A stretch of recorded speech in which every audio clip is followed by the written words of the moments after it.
નમસ્કાર, સ્વાગત છે આપનું માર્કેટ માસ્ટર્સની અંદર. હું વિક્રમ પાઠક અને મારી સાથે મારા સહયોગી નિશા પંડ્યા પણ છે. અને આજે અમે લોકો ચર્ચા કરવાના છીએ યીલ્ડ મેક્સિમાઇઝર્સના યોગેશ મહેતા સાથે. યોગેશજી, સ્વાગત છે આપનું સીએનબીસી બજારમાં. સૌપ્રથમ તો કોંગ્રેચ્યુલેશન સર. માર્કેટે જે પ્રમાણે નવા હાઈ સતત 3 દિવસથી બનાવી રહ્યું છે અને એની સાથે આપનો એક પર્સપેક્ટિવ એ જ સમજવા માંગીશું પહેલા તો કે જે ગ્લોબલ માર્કેટની સાથે આપણે તાલ મિલાવીને નિફ્ટી અને સેન્સેક્સના ફ્રન્ટ ઉપર જે નવા હાઈસ જોઈ રહ્યા છે, આપ આને કેવી રીતે જોઈ રહ્યા છો sir? Okay, first of all, congratulations to all of us કે માર્કેટ નવા હાઈ સર કરી રહ્યું છે. અને જ્યારે પણ આપણે વાત કરી રહ્યા છે ત્યારે ફોર્ચ્યુનેટલી અને કોઇન્સિડેન્ટલી હું એમ કહીશ કે માર્કેટ નવા હાઈ તરફ જઈ રહ્યું છે અને એનો આપણને બધાને ખૂબ ખૂબ અભિનંદન. વિક્રમ, મને એવું લાગે છે કે જે પ્રમાણે આપણે લાસ્ટ મંથ પણ વાત કરી હતી કે I am very bullish on Indian markets, દો 2 મહિનાથી માર્કેટ કન્સોલિડેટ થઈ રહ્યું હતું, પણ હું એકદમ જ ઓવર બોસ્ટિંગમાં બુલિશ મોડમાં હતો. મેં કહ્યું હતું કે આ ડિસ્ક્લેમર છે, but I am very bullish. પણ એવી ધારણા નહોતી કે એક જ 2 મહિનાના કન્સોલિડેશન પછી ફક્ત ઓગસ્ટ મહિનાના એક જ મહિનામાં માર્કેટ લગભગ 8.5%, 9% જેવી નિફ્ટી વધશે અને મિડ કેપ્સમાં પણ સારું એવું જે સેલિંગ હતું એબ્ઝોર્બ થઈ ગયું છે અને ફરીથી quality mid caps are on a roar. અને હજી પણ મારે એમ જ કેવું છે કે મિડ કેપ્સમાં અને સ્મોલ કેપ્સમાં અહીંયા હજી ઘણું પોટેન્શિયલ છે અને ક્વોલિટી મિડ કેપ્સમાં ઇન્વેસ્ટ કરશો તો વધારે એમાં ઇન્ડેક્સ વધારે આમાં પોસિબિલિટી છે કે પ્રોબેબિલિટી છે પૈસા બનાવવાની ઇન્વેસ્ટર્સને. અને ઇન્ડેક્સનો જે 17,000 નંબર છે, આની માટે હું કોંગ્રેચ્યુલેશન એટલા માટે કહું છું કે 17,000 જે ખતરો છે એ જનરલ સેન્સમાં હોય છે, પણ મને એવું લાગે છે કે 17,000 નો નંબર જોઈ અને ગભરાટ રાખવો નહીં કે અહીંયાથી હવે માર્કેટ પડી જશે કે અહીંયાથી હવે બહુ વધી ગયું છે. આ માર્કેટ જે છે છેલ્લી જેટલા પણ લગભગ 1980 થી લઈને 2015-14 સુધી જેટલી આપણે તેજી જોઈ છે એની કરતા જે બુલ સાયકલ છે એ ટોટલી ડિફરન્ટ છે. So not to rely on any of the context or the precursor unless and until there is a black swan event કે જે unforeseen reason કે આપણને કોઈને ખબર નથી. હવે અહીંયાથી મને એવું લાગે છે કે જે ઇકોનોમી અપટિક આવી જશે અહીંયાથી, રીઓપનિંગ આપણે કદાચ થોડું હજી પાછું ફેલાઈ જાય, કદાચ દિવાળી પછી થાય, પણ નોર્મલ બેક ટુ ટ્રેક થશે. જે પ્રમાણે જીડીપી નંબર આપણે જોયો તો મને એવું લાગે છે કે manufacturing number, GDP number, China +1 factor, manufacturing sector specially બહુ સારું થશે અહીંયાથી. તો આ બધા જે આપણે પરિબળ જોઈએ, ફેક્ટર્સ જોઈએ, તો એ ઇકોનોમીને બહુ સ્ટ્રેન્થ આપશે. આવતા વર્ષ માટે FY22-23 માટે જે આપણે ઈપીએસ એક્સપેક્ટેશન છે નિફ્ટીનો એ લગભગ અહીંયાથી 820 થી 830 ની વચ્ચે છે. So we are at reasonable level એનો નિફ્ટી લેવલ. પણ હવે આપણે જોઈએ તો અમુક વસ્તુઓ બાદ કરતા જે મોંઘી વસ્તુઓ છે જેમ કે રિલાયન્સ અને ટીસીએસ 14 લાખ કરોડની માર્કેટ કેપ થઈ ગઈ છે. હવે એ જોતા આમ લાગે કે આપણને કે આપણે બહુ અહીંયા એક્સપેન્સિવ થઈ ગયા છે, પણ ઇટ ઇઝ નોટ એક્સપેન્સિવ. જે સ્ટોક સ્પેસિફિક ઇન્ડિવિડ્યુઅલ આપણને ઓપોર્ચ્યુનિટી રહેશે, બહુ સારી રહેશે. Global market, interest rate scenario, fed tapering બધું આમાં ડિસ્કાઉન્ટ થઈ ગયું છે. ઇવન યુએસને પણ અહીંયાથી ઇન્ટરેસ્ટ રેટ ઘટાડવા પરવડે એમ નથી, વધારવા પરવડે એમ નથી. તો એ પણ ગ્રેજ્યુઅલ પિકઅપ આવશે અને એવું નથી કે જે અત્યારે ઇન્ટરેસ્ટ રેટ ચાલે છે એના ડબલ થઈ જશે અહીંયાથી વર્ષમાં. It will inching up gradually. ઇન્ડિયામાં પણ અત્યારે જે ઇન્ટરેસ્ટ રેટ સિનારીઓ છે, મોન્સૂન પછી ફરીથી આરબીઆઈ જે કન્સિડરેશન કરશે તો આઈ થિંક કદાચ 25 બેઝિસ પોઈન્ટની જગ્યા હોઈ શકે ટિલ માર્ચ 2022. અને એટલે કોઈ મોટું એવું ગભરાટની નિશાની નથી કે અહીંયાથી ઇન્ડસ્ટ્રીઝને પાછું ફરીથી ઇન્ટરેસ્ટ કોસ્ટનો બોજો આવશે. મીનવાઇલ એફઆઈસ ની વાત કરીએ તો એ લોકોને પણ અહીંયાથી જે રૂપી અત્યારે સ્ટ્રેન્થ થઈ ગઈ છે, 73 રૂપીઝ પર આવી ગયું છે, 74.5, 74.70 આસપાસથી. અને જે પ્રમાણે એમણે ફરીથી એલોકેશન ચાલુ કર્યું છે ઇન્ડિયામાં, ઇમર્જિંગ કન્ટ્રીઝમાં ઇન્ડિયા પ્રિફરેબલ ડેસ્ટિનેશન છે. એ ચાઇના ફેક્ટરમાં પણ એનું જે એલોકેશન છે એમાંથી પણ જો પાર્શિયલી ઇન્ડિયાને એલોકેશન થશે તો અહીંયાથી હજી પણ એમનું બેકિંગ રહેશે. અને બીજી વસ્તુ જે એના પર પણ ઉપર છે, જે એને સબસિડાઇઝ કરશે એ વસ્તુ છે ઇન્ડિયન ઇન્વેસ્ટર્સ. ઇન્ડિયન ઇન્વેસ્ટર્સ અત્યારે તમે મને કોઈ પણ એક ઓપોર્ચ્યુનિટી બતાવો અધર દેન ઇક્વિટી એસેટ ક્લાસ કે જ્યાં આગળ અહીંયાથી ઇન્ટરેસ્ટ રેટ અને ઇન્ફ્લેશનને બીટ કરે એવા રિટર્ન્સ મળી શકે. તો એક્વિટી માર્કેટ જ છે કે જ્યાં આગળ અહીંયાથી ઇન્વેસ્ટર્સને જો પોતાને સમજમાં આવતું હોય તો અથવા તો કોઈ એક્સપર્ટને એ લોકો હેન્ડઓવર કરે તો અહીંયાથી રિટર્ન્સની ધારણા ઘણી બેટર છે rather than keeping into traditional FDs, bonds. So I am not criticising કે બધા ઇન્સ્ટ્રુમેન્ટ ખરાબ છે. મારો કહેવાનો મતલબ એમ છે કે જો તમારે આલ્ફા જનરેટ કરવું હોય અને ઇન્ફ્લેશન બીટ કરવું હોય રિટર્ન્સ પર્સપેક્ટિવ, તો this would be the better opportunity અને equity wood the best asset class. ત્યારે જ યોગેશ એક જ્યારે પોર્ટફોલિયો આપણે બનાવતા હોઈએ ત્યારે એમ પણ થાય છે કે બહુ ગ્રીડી ન થવું જોઈએ, સારા રિટર્ન મળતા હોય તો થોડો નફો ગાંઠે બાંધી લેવો જોઈએ. અત્યારના આ તેજીમાં શું તમે થોડો નફો ગાંઠે બાંધવાની સલાહ આપો છો અને ક્યાંથી? આ બહુ સબ્જેક્ટિવ મેટર થઈ જશે નિશા, પણ જે પ્રમાણે લાસ્ટ ટાઈમ પણ મેં જે આપણા કન્વર્સેશનમાં કહ્યું હતું કે મને અહીંયાથી ફાર્મામાં વધારે અપસાઇડ નથી દેખાતી ઓવર નેક્સ્ટ 3-4 ક્વાર્ટર્સ, અને ત્યાંથી આપણે કરેક્શન પણ સારું એવું ખાસું એવું કરેક્શન જોયું છે અપાર્ટ ફ્રોમ સન ફાર્મા જે લીડર છે, અને એ હજી પણ એટલો વધારે ઘટ્યો નથી. પણ ઇટ વોઝ અ જનરલ મારું સ્ટેટમેન્ટ હતું, પણ majority of the pharma has corrected rather than domestic Sun Pharma ને સિપ્લાને એને વાત કરતા. હવે મને એવું લાગે છે કે અહીંયાથી આપણે જે જર્ની જોઈ છે એમાં ફક્ત લગાડ સેક્ટરમાં જો આપણે કહીએ કે મેન્યુફેક્ચરિંગ સેક્ટર છે તો એમાં તો ઘણું ડાયવર્સિફાઈ થઈ જશે નામ, પણ સેક્ટરમાં જોઈએ તો જો ઇન્ફ્રાસ્ટ્રક્ચર બૂમ આપણે જોઈ રહ્યા છે અને કેપેક્સ સાયકલ જોઈ રહ્યા છે, રિયલ એસ્ટેટ બૂમ જોઈ રહ્યા છે, તો cement is the main necessary વસ્તુ છે કે જે એમાં રો મટીરિયલ જોશે ને જોશે. તો સિમેન્ટ મને લાગે છે કે અહીંયાથી એમાં એક પોઝિટિવિટી રહેશે.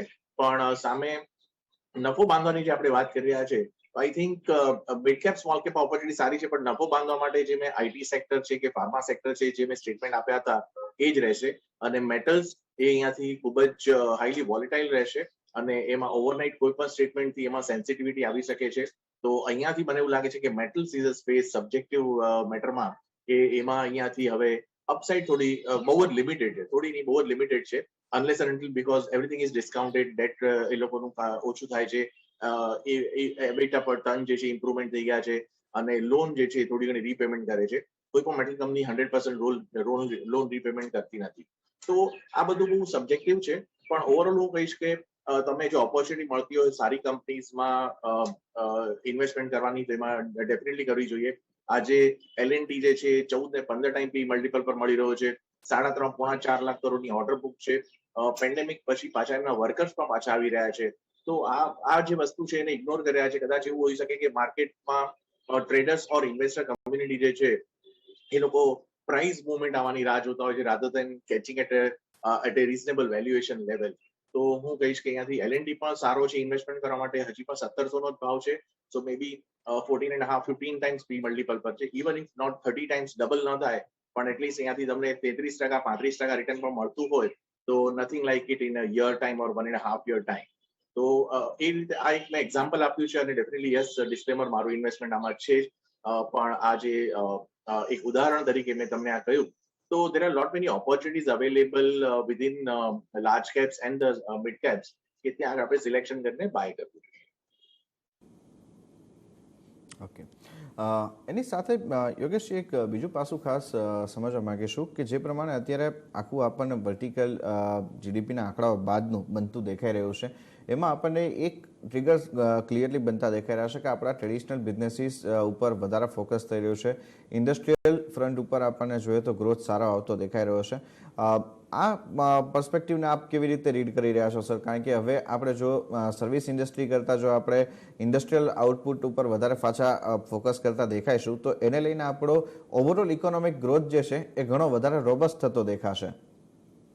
હા, ડેફિનેટલી વિક્રમ, કે હવે જો મેન્યુફેક્ચરિંગ લેવલ પર આપણે જોઈએ જે પ્રમાણે PLI સ્કીમ લોન્ચ કરી છે ગવર્મેન્ટે ઇન્સેન્ટિવાઇઝ કરવા માટેની મેન્યુફેક્ચરિંગ સેક્ટરને, તો એના જે ટોપલાઇન નંબર્સ જે છે અને ઓપોર્ચ્યુનિટી જે છે એ ખૂબ જ હ્યુમંગસ છે, અને એને પાર પાડવા માટે જે અમુક જે બેન્ચમાર્ક પેરામીટર્સ જે છે નેસેસરી જરૂરિયાત છે પૂરી કરવા માટે અમુક જ કંપની પાસે એની પરમિશન આવી શકે એમ છે.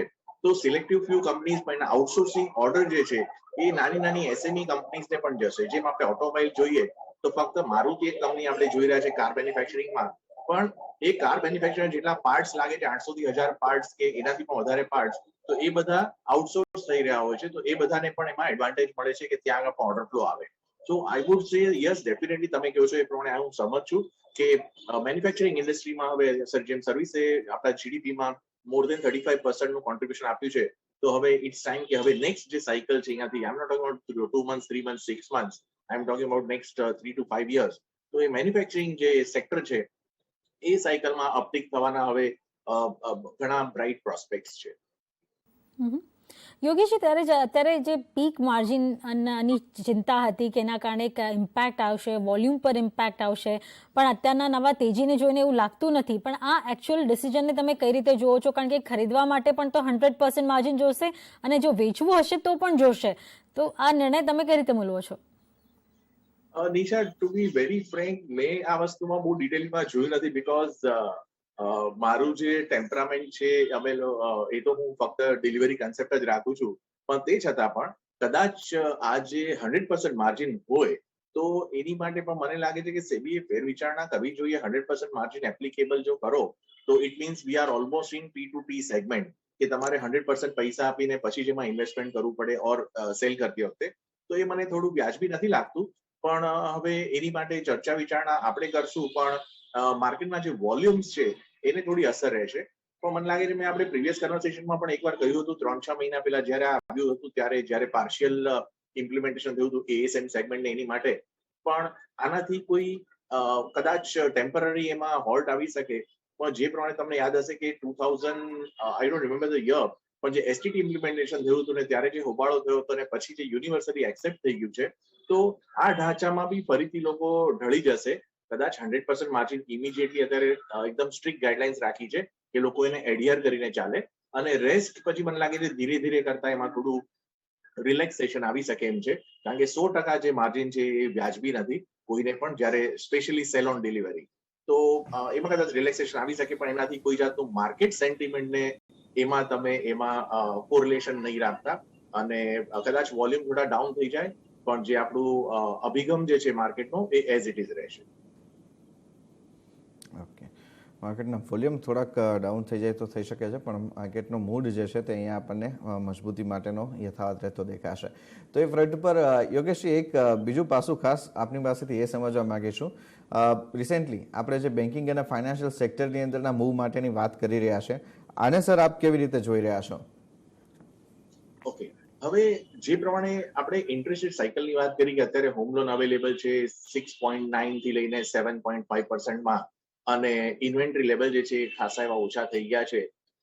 અને બેન્કિંગ એન્ડ ફાઇનાન્સમાં જે અત્યારે લિક્વિડિટી લોકો પાસે જે છે એ ઇન્વેસ્ટમેન્ટ તરફ જઈ રહી છે. અને નવી નવી જે સ્ટાર્ટઅપ કંપનીઝ, જે SME સેક્ટર્સ છે અને ઇમર્જિંગ કંપનીઝ જે આપણે કહીએ, તો એ બધા અહીંયાથી હવે ફરીથી એમને લિક્વિડિટીની જરૂર પડશે, એટલે ત્યાં આગળ એમનો ગ્રોથ લોન તરફ વધશે વધારે. સેકન્ડલી, જે આપણે પર્સનલ લોનને બાદ કરતા બીજી બધી જે લોન્સ છે, જેમ આપણે ઇન્વેન્ટરીની મેં વાત કરી, તો હોમ લોનમાં આપણે અહીંયાથી અફોર્ડેબલ હાઉસિંગમાં ફરીથી અહીંયાથી આવતા 1 વર્ષ કે 2 વર્ષ પછી ફરીથી અહીંયાથી જોવા મળશે કે ત્યાં આગળ પિકઅપ થઈ રહ્યું છે. અને ડેફિનેટલી એના આંકડા બી આપણને કહેશે. મંથ ઓન મંથ આપણે જે આંકડા જોઈ રહ્યા છે નોન ફૂડ ક્રેડિટ અને ઓવરઓલ ક્રેડિટના, એગ્રીકલ્ચર સાઇડના, તો એમાં પણ સારો ઉપાડ જોવા મળે છે. તો ફક્ત આપણે લોનમાં હોમ લોન્સ, કાર લોન્સ અને પર્સનલ લોનને વાત કરીએ તો એ સિવાયના બીજા જે સેગમેન્ટ છે, જે મેન્યુફેક્ચરિંગ સેક્ટરને સેન્ટ્રિક જે છે, એ બધામાં મને લાગે ત્યાંથી સારું પિકઅપ થઈ જશે. તો બેન્કિંગ માટે આમાં એડવાન્ટેજ રહેશે. સેકન્ડલી, બીજું મોટું ઇમ્પોર્ટન્ટ પાસું એ છે કે જેમ જે પ્રમાણેની NPS જનરેટ થઈ હતી બેંક્સમાં, સ્પેશિયલી PSU બેંક્સમાં, એ બધી ઘણું બધું રાઇટ ઓફ અને પ્રોવિઝન થઈ રહ્યું છે. ઓલમોસ્ટ 80-85% પ્રોવિઝન થઈ ગયું છે. તો હવે અહીંયાથી જેમના આંકડા આવશે એ સીધા બોટમ લાઈન પર આવશે. ભલે ગ્રોથ 2 થી 3% કે 4% લોન બુક ગ્રોથ થશે, પણ એમનું જે પ્રોફિટેબિલિટી જે છે અને જે કલેક્શન જે છે અને રિકવરી જે છે, એમાં અત્યારે ઇમ્પ્રુવમેન્ટ આપણે જોઈ રહ્યા છે. તો અહીંયાથી મને એવું લાગે છે કે આવતા એક વર્ષ માટે કે 2 વર્ષ માટે અહીંયાથી જોઈએ, અથવા તો કરંટ સ્ટેજથી જોઈએ, તો બેન્કિંગ ફાઇનાન્સ, NBFCs આની પહેલા રેડ ફ્લેગ જારી કર્યો હતો છેલ્લા 2 મહિના 3 મહિનાથી કે I will wait for 1-2 quarters more. પણ જે પ્રમાણેના વેલ્યુએશન્સમાં અત્યારે અવેલેબલ છે, Mahindra and Mahindra finance or maybe L&T finance or Piramal enterprises or જે પણ પ્રમાણે Axis bank, ICICI bank, retail facing bank છે, એ બેંક પણ અત્યારે વેલ્યુએશન વાઇઝ બહુ એટ્રેક્ટિવ છે. અને લગભગ હું છેલ્લા 3-4 મહિનાથી એ જ કહી રહ્યો છું કે એક્સિસ બેંક તમને 700-720 મળે છે. It's a good catching opportunity આને પોર્ટફોલિયોમાં લેવા માટે. ધો આઈ વિલ નોટ સે કે એનો પ્રાઇસ ટાર્ગેટ કેટલો જઈ શકે છે, પણ ઓપોર્ચ્યુનિટી એટલી સરસ છે કે અહીંયાથી ડાઉનસાઇડ લિમિટેડ છે અને રિસ્ક ફેક્ટર જે છે બહુ ઓછું છે. તો સરપ્રાઇઝિંગ ફેક્ટરમાં અહીંયાથી HDFC બેંક તો રહેશે જ પ્રિફર્ડમાં, પણ HDFC bank, ICICI bank, axis bank, આ ત્રણેય મને લાગે છે કે બહુ જ સારું અહીંયાથી રિટર્ન આપી શકે છે. અને ચોથી વસ્તુ જે છે હોમ લોન પિકઅપમાં તો એચડીએફસી જે લાર્જેસ્ટ કંપની છે અને એકદમ ક્લીન બેલેન્સ શીટ અને નંબર સારા છે, જીએનપી એનપીએ નંબર્સ કંટ્રોલમાં છે, આરઓઈ આરઓસી પણ બહુ બેટર લેવલ પર છે. તો 2700, 2660, 70 કંઈક ભાવ ચાલતો છે, આઈ એમ નોટ શ્યોર, પણ આ ભાવથી અહીંયાથી મને લાગે છે કે એમાં ડાઉનસાઇડ લિમિટેડ છે અને પ્રોબેબિલિટી બહુ હાઈ છે કે this can give you 20-25% return over next 1.5 at least 1.5 years. Definitely આ પ્રાઇવેટ બેંક્સ તમે જો હવે લીડ લેતી દેખાઈ રહી છે અને ફાઇનલી એક્સિસ બેંકે સારા રિટર્ન આજના દિવસે પણ પોસ્ટ કર્યા છે. પણ સાથે જ એની સાથે તમે ઓટોની પણ આગળ વાત કરીને ઓટો વેચાણના આંકડા ઉપર બધાની નજર છે. સાથે તમે જો ઈવી સેગમેન્ટ હવે જે રીતે ડેવલપ થઈ રહ્યું છે, આપણે એક થ્રેટ કહો કે એક કોમ્પિટિશન સામે ઊભી થઈ રહી છે, ઓટોને તમે કઈ રીતે જોઈ રહ્યા છો? કારણ કે અત્યારે ઇન્ટરેસ્ટ રેટ ઓછા છે એટલે સારી માંગ પણ કદાચ ફેસ્ટિવલ સિઝનમાં આવી શકે ખરી. નિશા, હું તમને એક મારું પર્સપેક્ટિવ જણાવીશ કે આજકાલ જ્યારે પણ હું હવે તો બહાર નીકળવાનું થઈ ગયું છે, તો જ્યારે પણ બહાર નીકળે છે તો રસ્તા પર નવા ન્યૂ પરચેઝ વ્હીકલ જે આપણે કહીએ પેસેન્જર વ્હીકલ મારુતિના છે કે બીજી બધી કંપનીઝના છે એ ખાસા એવા જોવા મળે છે અને એ બધા ફ્રિક્વન્ટ થઈ ગયું છે. એવું નથી કે ક્યારેક એકાદ પાસ થાય, પણ એ જોતા એવું લાગે છે કે ડિમાન્ડ અત્યારે પાછી આવી રહી છે અને જે પ્રમાણે સેમિકન્ડક્ટર અને ચિપ માટેનું જે શોર્ટેજ ચાલી રહી છે, કદાચ એનાથી પ્રોડક્શન થોડું ડાઉન થઈ જાય પણ they are not out. Maruti અત્યારે આ લેવલ પર મળી રહ્યો છે જે અત્યારે બધા નેગેટિવ ન્યૂઝ ફ્લો આમાં ઓલરેડી પ્રાઇસિંગ છે. So I think 6,000 or 5,800 max on the downside અને 6800 આસપાસનો ભાવ છે. તમે એને પોર્ટફોલિયોમાં લઈને રાખો તો જ્યારે પણ આ બધી વસ્તુઓ અનફોલ્ડ થશે અને ચિપ માટેનું જે અવેલેબિલિટી છે અને સેમિકન્ડક્ટર માટેની અવેલેબિલિટી છે, જેની માટે ગવર્મેન્ટ પણ અત્યારે આ વસ્તુમાં જોઈ રહી છે, કારણ કે આ બહુ સેન્સિટિવ વસ્તુ છે, તો અહીંયાથી કદાચ તમને સરપ્રાઇઝિંગ જોવા મળે. હંમેશા ઇન્વેસ્ટમેન્ટમાં ઓલવેઝ હું એક જ કહીશ કે તમે રિસ્ક ફેક્ટર જોઈ લો કે એમાં રિસ્ક કેટલું છે અને રિવોર્ડ જે છે એ તમને આપોઆપ મળશે. ફક્ત તમારે રિસ્કનું ધ્યાન રાખવાનું કે હું આની માટે 15%, 12%, વોટ એવર રિસ્ક હોઈ શકે એ ડાઉનસાઇડ માટે હું પ્રિપેર્ડ છું. Auto sector, coming back to that question again, કે મને એવું લાગે છે કે જો આપણે મેન્યુફેક્ચરિંગ હબ ને બધું જોઈએ તો કમર્શિયલ વ્હીકલ, પેસેન્જર વ્હીકલ, આ બેમાં ખાસ અહીંયાથી મને એવું લાગે છે કે અપટિક આવી શકે છે ઇન નેક્સ્ટ 2 to 3 quarters. અને આઈ એમ અંડર ઓપિનિયન કે અહીંયાથી ભલે અત્યારે એમાં ફેન્સી નથી દેખાતી, એક્સાઇટમેન્ટ નથી દેખાતું, પણ પેસિવ ઇન્વેસ્ટમેન્ટ તરીકે અત્યારે અહીંયાથી એ ઘણું જ એક્ઝેમ્પલરી અત્યારે પોર્ટફોલિયો ઇન્વેસ્ટમેન્ટ સ્ટોક્સ છે આ બધા.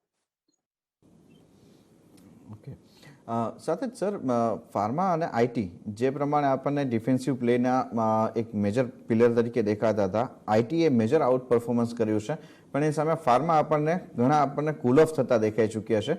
આ બંને સેગમેન્ટ ઉપર આપ શું વ્યૂ આપી રહ્યા છો? વિક્રમ, આમાં આઈટીમાં એવું છે કે હવે જે પ્રમાણે ગ્રોથ છે, કોન્સ્ટન્ટ કરન્સી ગ્રોથ 2 થી લઈને 4.5% સુધીનો ગ્રોથ રેટ છે, એ કદાચ એ લોકો કન્સિસ્ટન્ટલી અહીંયાથી ડિલિવર કરશે, પણ સાથે જે માર્જિન છે એમાં ઇમ્પ્રુવમેન્ટ મને દેખાતું નથી. પ્લસ રૂપી ફેક્ટર જે છે, જે પ્રમાણે ઇન્ડિયાની ઇકોનોમી પર હું જોઈ રહ્યો છું, તો જો 74.5, 75 બિયોન્ડ જાય નહીં તો અત્યારે તો 73 થઈ ગયો છે, તો એ જે છે એ કરન્સી ફેક્ટર જે છે ત્યાં આગળ આપણને થોડું હિન્ડ્રન્ટ દેખાશે આઈટી કંપનીઝ માટે, તો કદાચ અપસાઇડ થોડી લિમિટેડ થઈ જશે અહીંયાથી. એટલે એ પ્રમાણે હું થોડું કોશન રાખું છું કે rather than in IT, one can switch their investment portfolio from IT, partial from IT to manufacturing industry sector. તો એ બેટર રહેશે, કારણ કે અપસાઇડ મેં જેમ કહ્યું એમ કે કદાચ ટોપ લાઇન નંબર 2 થી 4% વચ્ચે વધે, પણ એબિટ માર્જિન જે છે એ ઓલવેઝ અહીંયાથી સપ્રેસ રહેશે આગળ જતા, બારિંગ 1 or 2 ફેક્ટર્સ જે એક્સટર્નલ ફેક્ટર કહી શકે કે TCS અને ઇન્ફોસિસ જે લાર્જ કેપ કંપનીઝ છે એમાં મેન્ડેટરી કોઈ FIs કે ETFs દ્વારા ઇન્વેસ્ટમેન્ટ થઈ રહ્યું હોય અને ભાવ એનો સ્ટ્રોંગ થઈ જાય તો that is a different thing, અથવા બાયબેક એનાઉન્સમેન્ટ કે કોઈ બી જાતના એક્સટર્નલ ફેક્ટરથી જો ભાવ વધે તો that is a different thing. પણ ફંડામેન્ટલી આ કંપનીઝમાં અત્યારે મને એવું લાગે છે કે ટેમ્પરરી અહીંયાથી હોલ્ડ આવવો જોઈએ. આ ગ્રોથમાં અત્યારના રિપોર્ટ મુજબ રિયલ એસ્ટેટમાં ખાસો બઝિંગ ટ્રેન્ડ છે. તમે સિમેન્ટ કે તમે એના કહી શકાય સંલગ્ન બીજી કમોડિટી કે પ્રોડક્ટ્સ પર નજર કરી શકો, પણ ક્લિયર અગર રિયલ એસ્ટેટ પ્લેયર તરીકે તમે જુઓ તો અત્યારે affordable as well as luxury product પણ સારા એવા વેચાઈ રહ્યા છે અને ઇન્વેન્ટરીઝ હવે એટલી બધી પાઇલઅપ નથી. તો તમને લાગે છે કે આ જે ખાસ કરીને લિસ્ટેડ પ્લેયર્સ છે એમાંથી કોઈ આપની પસંદગી આજે હોઈ શકે જ્યાં હજુ પણ આગળ એમના નવા લોન્ચીસ પણ આવી શકે ને એમને સારી ડિમાન્ડ આગળ પણ મળી રહે?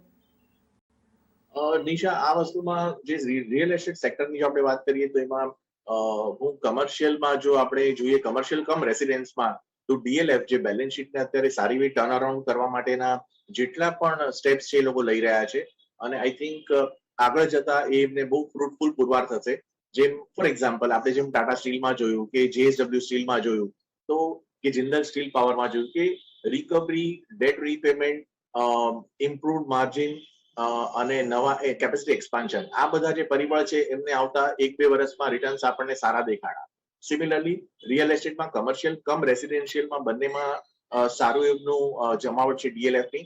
સો આઈ થિંક જ્યારે પણ ઇકોનોમી ફરીથી બેક ઓન ટ્રેક થશે કદાચ 3-1 મહિના હવે વધારે વાર નથી તો ડીએલએફે જે કોમ્પ્રોમાઇઝ કર્યું છે એમના જે રેન્ટ એગ્રીમેન્ટ સાથે તો એ બધા ફરીથી રિવાઇવ થવાના ચાન્સીસ ઘણા હાઈ છે અને પ્રોબેબલી અહીંયાથી આ ટર્ન અરાઉન્ડ થઈ શકે છે.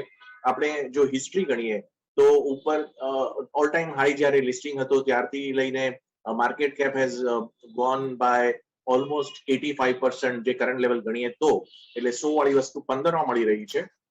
તો આ બધા પરિબળમાં જેમ મેં કહ્યું જો બેલેન્સ શીટ ટર્ન અરાઉન્ડ થશે રીપેમેન્ટ સાથેની ડેટ રીપેમેન્ટ ડેટ ઓછી થશે અને એમની ઇન્વેન્ટરી લેવલ પણ ઘટી ગઈ છે, નવા લોન્ચીસ એમના ઓલરેડી હાથમાં છે અને એમને કોઈ ખર્ચો નથી, લેન્ડ બેંક એમની પાસે એમ્પલ છે દિલ્હી, એનસીઆર, ગુરગાંવમાં.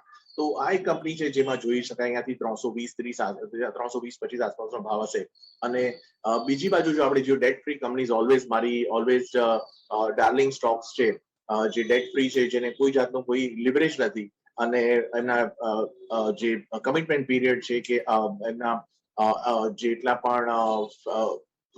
પણ એમના રેસિડેન્શિયલ પ્રોજેક્ટ જે છે ઓબેરો રિયાલિટી કે ગોદરેજ પ્રોપર્ટીઝ ઓર પ્રેસ્ટીજ એસ્ટેટ્સ બોમ્બે બેઝ ઓર બેંગ્લોર બેઝ તો આ બધી કંપની જે છે એમને ટાઈમલી બધાને પોઝિશન આપ્યા છે અને કમ્પ્લીશન થયું છે. I think these are few names where definitely one should look at as a portfolio stocks. Okay, તો આ સાથે જ યોગેશજી ઘણો આભાર સર, આપનો સમય ફાળી અમારી સાથે આજના દિવસે જોડાયા અને આ સમગ્ર માહિતી અને ડિટેલ્સ સાથે ચર્ચા કરી એના માટે થેન્ક યુ સર. તો એ સાથે જ હાલ માર્કેટ માસ્ટર્સની આ રજૂઆતમાં બસ આટલું જ. મને નિશાન આપજો રજા. અપડેટ માટે જોડાયેલા રહો CNBC બજાર સાથે. નમસ્કાર.